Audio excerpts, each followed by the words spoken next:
Hey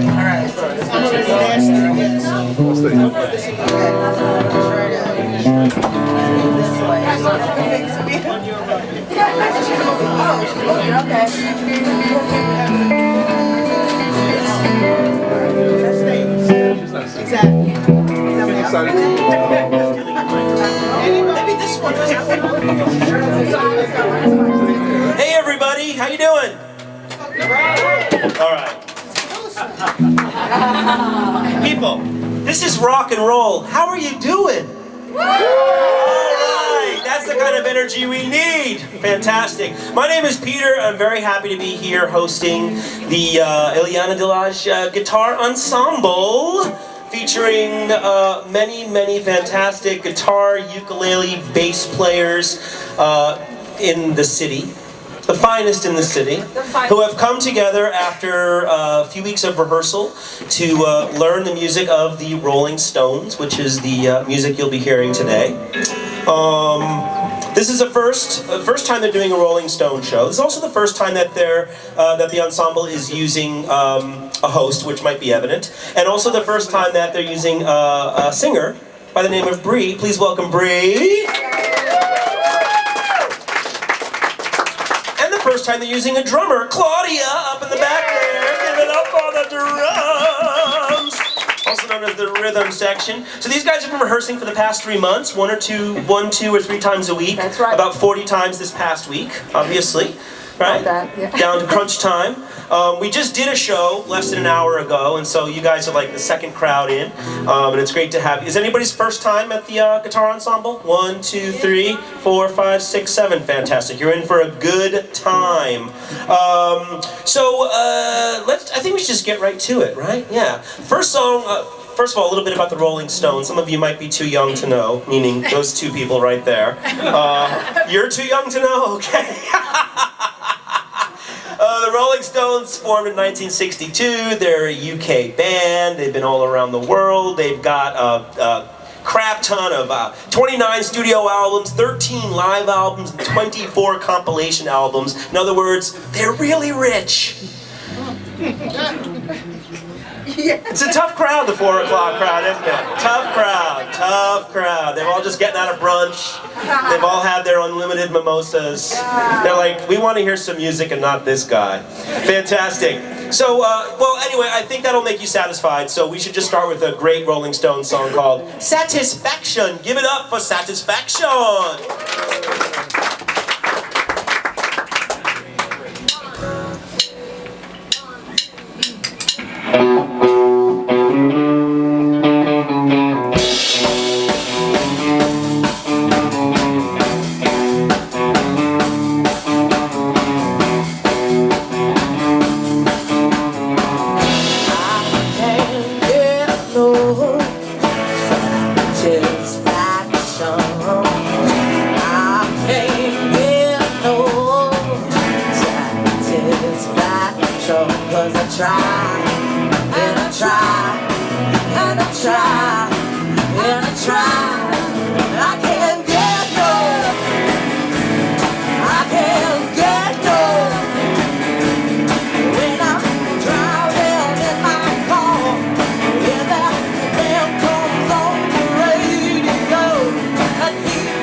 Yes, I'm getting to live out my rock and roll fantasy right here in this Crash Studios. Terrific.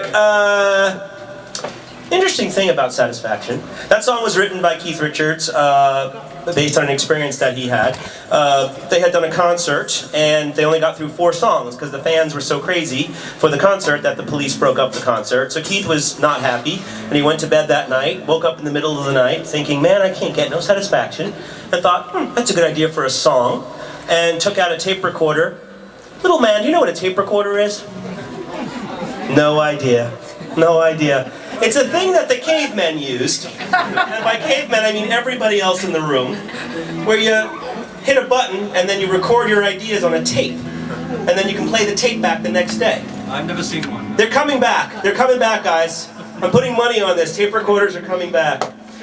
Anyway, he brought it into the studio and told the band, hey, I got this great idea for a song. He hummed a little bit of the tune, said the words, can't get no satisfaction, and then the band heard the rest of it, which was him falling asleep. True story. Him snoring for the rest of the 4 or 5 hours of tape that went by. So, that's a Little Stones trivia. On to our next song. I have no idea what it is, but my magic, Anybody in the audience play the sitar? Anybody know what the sitar is? What's a sitar? An Indian stringed instrument. That's exactly right. An Indian stringed instrument often made out of old gourds or even watermelons, I've heard. Dried watermelons. That song plays a big part in this song, Paint It Black, and it will be emulated in this version By all of us. by all of you. So listen for the sitar. Imagine you're in Fiji somewhere. There's incense burning. You have cocktails in your hand, and it's about 40 degrees hotter than this room. Are we there? Let's do it. Let's paint it black.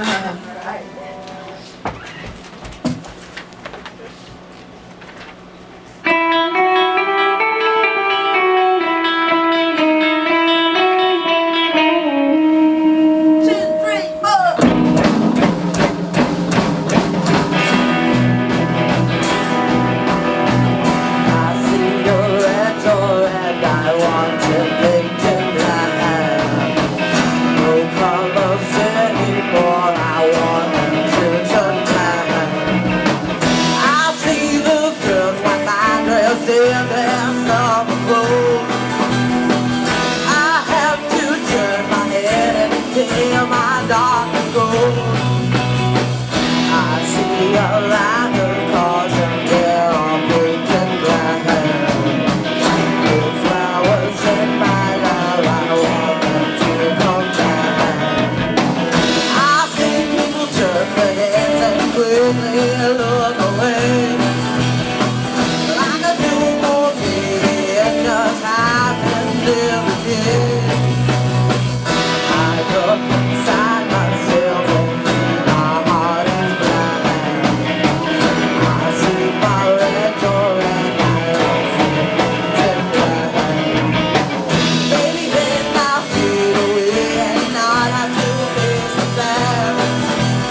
Painted Black. That song became very, very popular because when the Stones were performing it on television, most people in the world hadn't seen a sitar before. And that became the thing why all the talk shows and the late night shows wanted to have the Stones on, was they wanted them to sing this song because the sitar looks so darn cool.